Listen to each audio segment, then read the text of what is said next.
Yes, reka nongere mbahe ikaze mwese mudukurikiye muri kano kanya, nizera ko muguwe neza.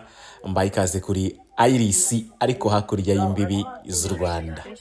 Uyu munsi Iris turabashimira koko twongeye kugaruka mu biganiro, tukatubona abantu benshi mudushyigikiye. Imana ibahe umugisha cyane. Ibiganiro rero ni byinshi yaba mu Rwanda ndetse no hakurya y'imbibi z'u Rwanda tugiye kubategurira. Turi muri Cambridge, turi muri Boston ho muri Leta Zunze Ubumwe za Amerika. Ngendi Jado tubishime kuri mikoro za Iris TV. Aha rero turi nahitwa Harvard, ni muri quartier ya Harvard. Ni kaminuza ikomeye cyane yizwemo ibikomerezwa bikomeye, ariko sicyo cyatuzinduye. Aha tuzinduye naha twerekeje ni muri MIT, Massachusetts Institute of Technology, yizweho inayo ibikomerezwa bikomeye cyane, ku by'umwihariko umukwe wa perezida wa Repubulika y'u Rwanda Paul Kagame yize muri iyi kaminuza, ariwe Ingoma. Ari nayo mpamvu twavuze ngo reka tuyisure turebe uko hameze. Ahantu hizwe n'umuntu ukomeye cyane ufite igihugu akamaro.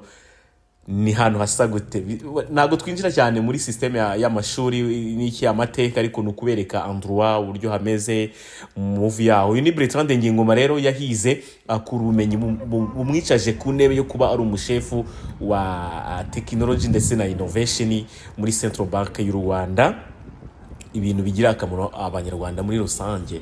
Aha ni ahantu heza ku mazi, ni kaminuza iri ahantu heza ku mazi mu mujyi wa Boston, ahantu rwose habereye ibikomerezwa. Na ahantu urabona mu mashuri yaho ukuntu hameze, ni byinshi twajya tubatembereza byinshi bitandukanye.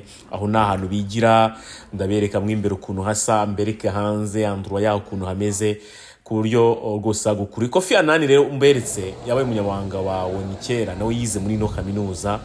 Rero mwimbere nahanga winjiyemo, so ndagira nihuta cyane, ibindi muraza kugenda mubireba nyuma twinjiye neza mu kigali cyangwa se mu rugendo nagize muri iyi kaminuza. Hani imbere rero winjiye mwimbere ukuntu hasa, izi ni zimwe muri building zaho mwimbere ndeza muri campus. Yes, muraza kugenda mubibona, ndetse arimwe n'inyubako zubatswe mu buryo budasanzwe. Aha ni inyuma neza uciye ku muhanda w'imbere, udaciye kuri cya gice cyo ku mazi naberetse, uriciye ku muhanda w'imbere muri quartier z'imbere. Nahangaha rwose, so reka tubyinjiremo mu kanya.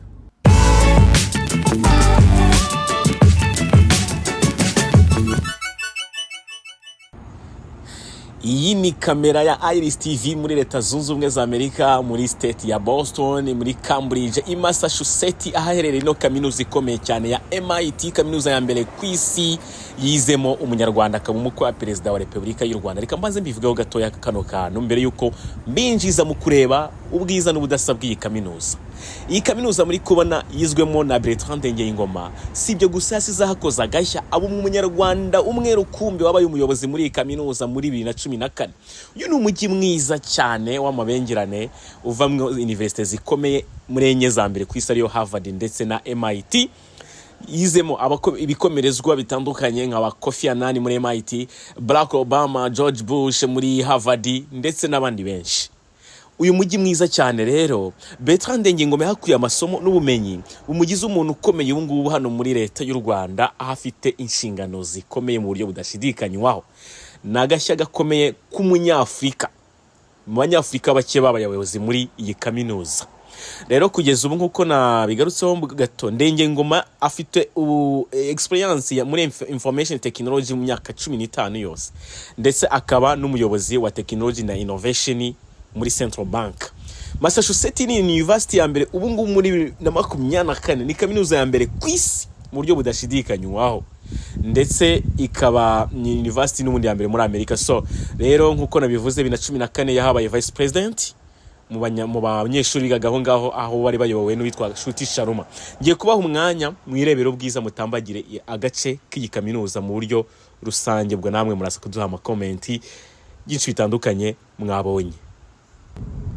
Anyway, mvuye kuri Harvard nerekeje ahantu bita MIT, hano hafi kabisa. Kuri GPS ndabona ari minota 3. Minota 3 yonyine ndaba ngezeyo. Urabona ama building ari hano, so ni ahantu heza cyane vraiment, hakoze neza, hagenewe abanyamagare baragenda, abanyamaguru kwabo. So ni ibintu ubona biri ku murongo by'ukuri. Boston, umujyi mwiza cyane. Ukwiriye abanyabigwi kabisa. Yahatembereza hose uyu munsi. Abatembereza hose kabisa. Amabuilding mashya bari kubaka hano hafi.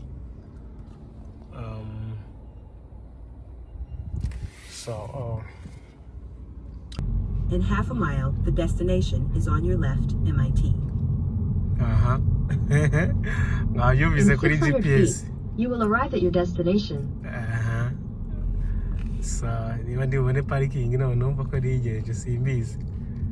Mwoye nyibona muri Harvard ariko hano horo sinzi nahanyagasa. Niba ari ikintu kigoye nabonye hano no kubona parking. So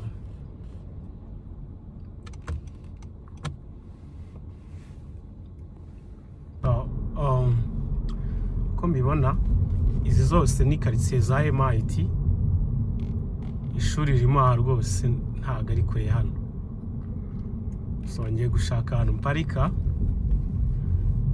ku buryo mbona uko ninjiramo neza cyane. Mparika hari imbere. Oh my god. The destination is on your right, MIT. Arrive.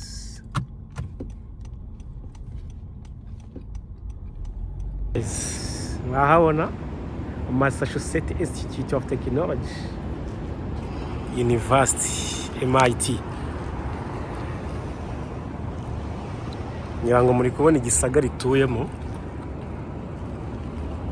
Ni ahantu hateye ubwo. Ni heza cyane kabisa. Hari uburyo bwinshi bworohereza abanyeshuri.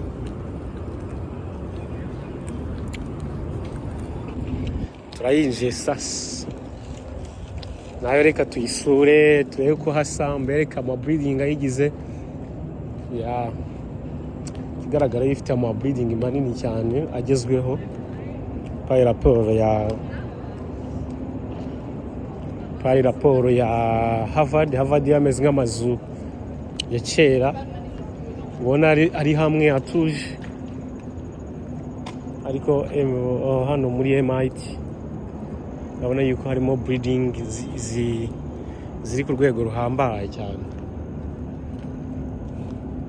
Building ziri ku rwego ruhambaye. So rero abantu bibaza bumva MIT ni hehe, ni hantu ki? Dore naha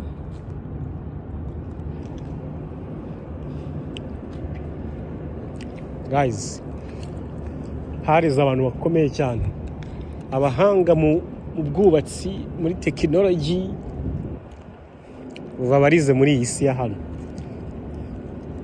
Iyi si ya hano yasigaye rero nabahaye bikeya kabisa. Ibisigaye mwuka basobanurire. So na ahantu heza, na ahantu ufite ubushobozi wajyana umwana wawe akabona byose.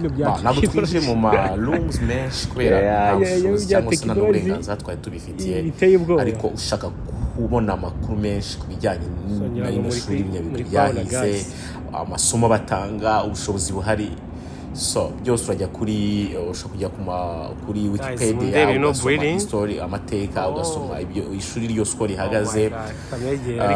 Ibindi byose rero ubwo muraza kubyirebera namwe, nubwo Abanyarwanda mudakunda gusoma, ariko urashobora gufata umwanya ukabaza ishuri nabonye risa gutya inyuma imbere noneho bafite brain, bafite ubwonko bungana gute bwo gukoresha. So rero ni imwe muri kaminuza zikomeye ku isi mu buryo budashidikanywaho, za mbere muri zimwe za mbere ku isi rwose. Mazi neza ntagashidikanywaho ku bumenyi. Rero ibyo murebera inyuma ni byiza yego, ariko imbere byo biteye ubwoba, imbere birarenze. ya nuko urugendo rwagenze ariko twakoreye n'urugendo muri Harvard yize mu bikomerezwa nka ba Barack Obama abakorera siporo ba George byose Bush ni ishuri tuzabereka muri video nagerageje itaha kugenda ndi rwose impande muri zombi Harvard nabwo murebe ko hasa muri uko hameze ese nagerageje zabo ko nshoboye biba bimeze bite movement yabo ameze neza byose cyane kuri kamera za Iris TV ibutaha rero mukomeze muryoherwe munareba nayo mashusho meza y'iyi kaminuza mureba byinshi bitandukanye muvoma yaho uburyo andro yayimeze ubundi mugende muduha comment mugende mureba mukore subscribe kuri chaîne tuzajya tubategura ibiganiro byinshi n'abandi makuru benshi batandukanye kuri no Iris TV niho hantu rwose haryoshye kuba wakwimukira muri iyi minsi ushaka kujya ureba byinshi bitandukanye gususuruka kuri ama image ibintu bitandukanye football ibintu byose kabisa gusura ama press atandukanye ashoboka byose tuzatugenda tubihuza n'ibiganiro byinshi bitandukanye hamwe n'abanyamakuru batandukanye nka Blaze n'abandi bashya muzabona nanjye Jado twishime